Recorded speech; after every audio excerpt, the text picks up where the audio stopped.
E nós vamos fazer contato com o secretário de Administração da FNU, coordenador da Frente Nacional pelo Saneamento Ambiental e presidente do Sindiágua do Rio Grande do Sul, Arilson Wunsch. Bom dia, Arilson. Bom dia a todos os ouvintes da Rádio Brasil Atual. Uma satisfação estar conversando com vocês aí. Satisfação é nossa. Arilson, nós tivemos a aprovação pelo Senado do novo marco do saneamento básico no Brasil e os parlamentares já se preparam aí para tocar a segunda fase, né, dessa agenda voltada ao setor. Como que os trabalhadores estão discutindo já e de que forma vão interferir nessa fase agora, posterior à aprovação, Arilson? Pois bem, esse marco regulatório para nós não é nada mais, nada menos do que o maior crime cometido já contra a população de baixa renda, contra a população carente, contra pequenos municípios, enfim, contra a maioria do povo brasileiro. Nós temos a impressão de que quem aprovou isso aí não está nem um pouco ligado em levar saneamento para o povo, mas está totalmente preocupado com encher os seus bolsos com aquilo que a água dá para quem detém o poder sobre a vida, o poder sobre, inclusive, da morte. Nesse momento de pandemia, nós deveríamos estar preocupados em levar a água para a sociedade pelo público, os governos deveriam estar preocupados, mas não. O que os senadores estiveram preocupados nesse momento é entregar para a iniciativa privada este bem que sem água ninguém vive no mundo. Nada, nem uma planta, nem absolutamente nada vive sem água. E eles fizeram isso. E eles, nesse momento aí, fizeram uma privatização do lucro, não é da água, mas a privatização do lucro, e socializaram o prejuízo com todos nós. Por que eu digo isso? As empresas vão vir com o meu dinheiro, que é o dinheiro do BNDES, porque eles não têm dinheiro, né? Vão comprar as empresas públicas que são nossas, vão pegar dinheiro emprestado dos bancos públicos, que é o meu dinheiro, e vão me vender aquilo que é meu, que é a água. Ou seja, vão ganhar uma fortuna em cima do que não é deles, e sim em cima do que ao natural da população. E não, nada nos surpreende nesse momento, até porque aquela fatídica reunião ministerial, o próprio ministro do Meio Ambiente, que deveria estar preocupado, ele disse, não, nós vamos passar a boiada mesmo, enquanto o pessoal está preocupado com a Covid, nós vamos passar a boiada, e eles estão passando a boiada, estão fazendo tudo aquilo que não deveriam fazer, mas estão infelizmente fazendo. Mas isso nós temos que deixar muito claro, isso é reflexo depois do golpe contra, não vou dizer contra a presidente Dilma somente, mas contra a população brasileira, contra os trabalhadores brasileiros. Em 2018, no dia 7 de outubro, nós elegemos esse Congresso Nacional. A população brasileira elegeu isso. Então, isso é um reflexo. Dia 28 de outubro de 2018, elegemos o Bolsonaro. Então, a população brasileira escolheu de forma errada, né? Mas ela escolheu isso e nós temos que, sim, tratar de corrigir esse erro da história, porque senão logo adiante nós não teremos água, sequer água da chuva, como aconteceu na Bolívia, como aconteceu na Argentina, onde as empresas privadas foram expulsas. No resto do mundo, muitas empresas privadas estão sendo expulsas disso aí, do serviço de água e esgoto, de entrega de água e esgoto para a população, e teve aí um processo altamente danoso para a sociedade, altamente assim, ó, quem assistiu aquela sessão semana passada, ou aliás, há 10 dias lá na Câmara, lá no Senado Federal, ou a gente saía muito animado, ou muito triste, né? Quem conhece um mínimo de saneamento, quem tem um neurônio só, ele saiu muito triste daquela sessão, porque os senadores foram claros. Eu me lembro de uma frase da Cátia Abreu, do líder do governo, as frases são mais ou menos parecidas, onde tem lucro, onde dá para a iniciativa privada atuar, ela vai atuar, onde tem prejuízo, o Estado tem que assumir esse prejuízo e tem que levar a saúde para a população. Bom, se é assim, então deixa como está hoje, porque hoje o Estado já faz isso, né? Então, É lamentável o que aconteceu, mas nós temos que olhar para frente. Já está aprovado, está indo para a sanção do presidente Bolsonaro.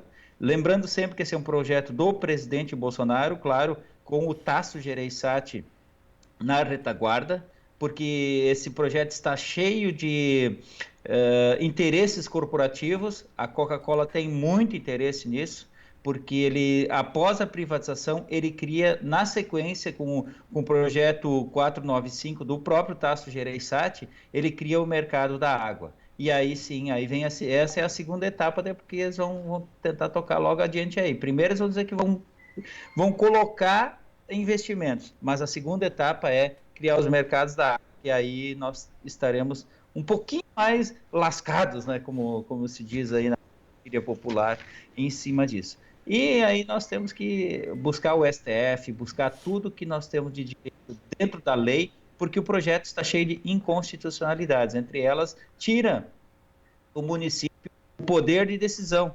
Se o município vai ou não vai prestar o serviço, ele vai ou não vai privatizar, ele é obrigado a privatizar. A partir desse marco regulatório, não existe mais nenhuma alternativa do município fazer com o público. Se ele não privatizar, ele não tem mais acesso a recurso federal. Até isto está lá dentro do projeto.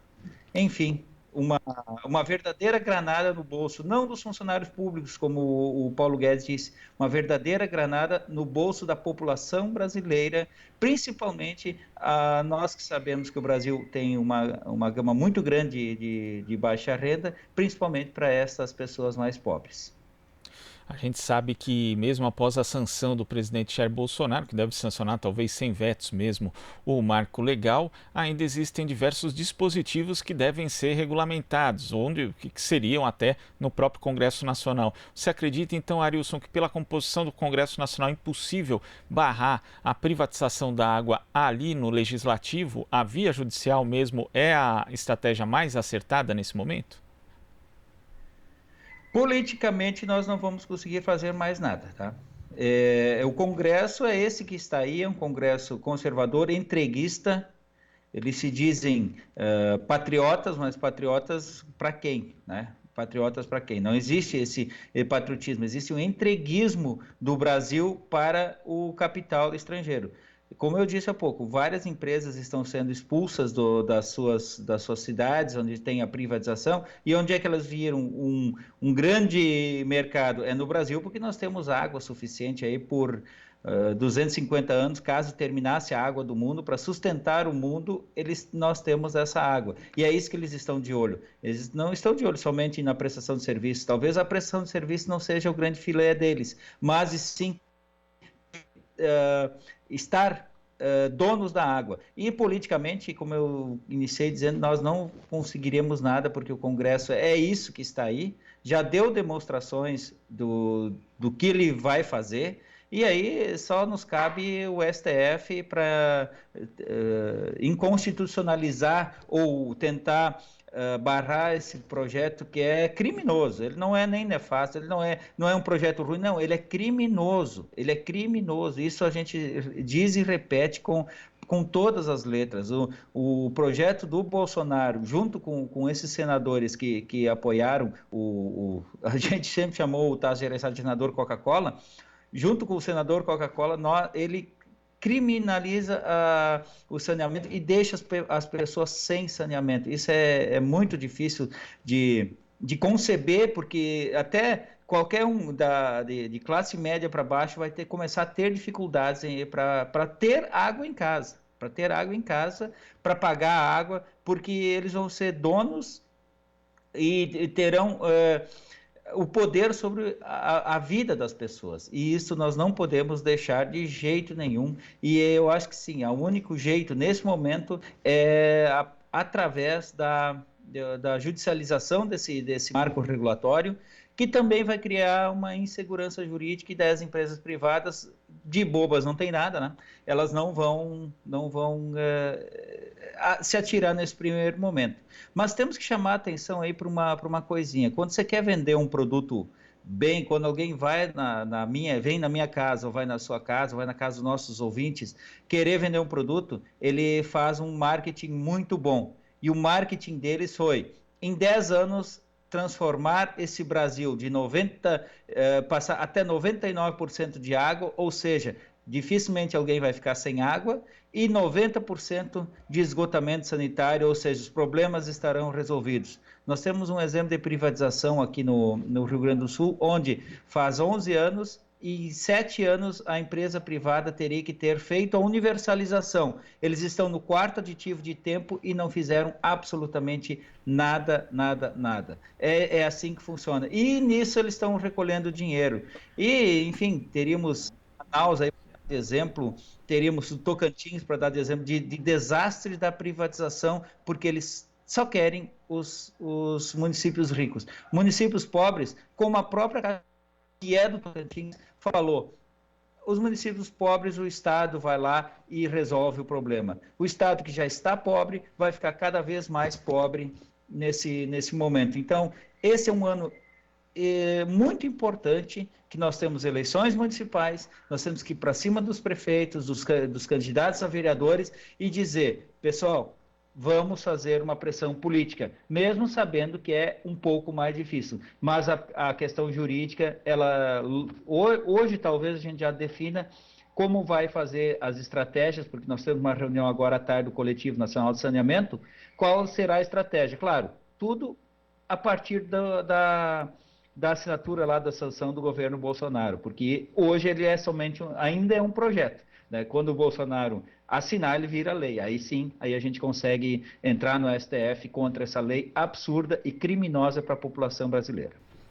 Arilson, queria agradecer a sua participação aqui no Jornal Brasil Atual e até a próxima.